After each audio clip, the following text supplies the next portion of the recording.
But if you want to go faster, you just have to push. Mhm. And now you can.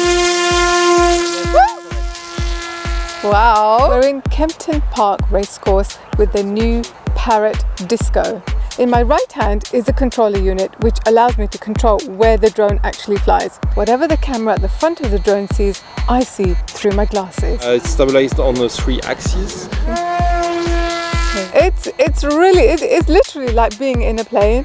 I'm flying over, there's a lake there apparently. The view is stunning. You land. Okay, we're landing now. Oh.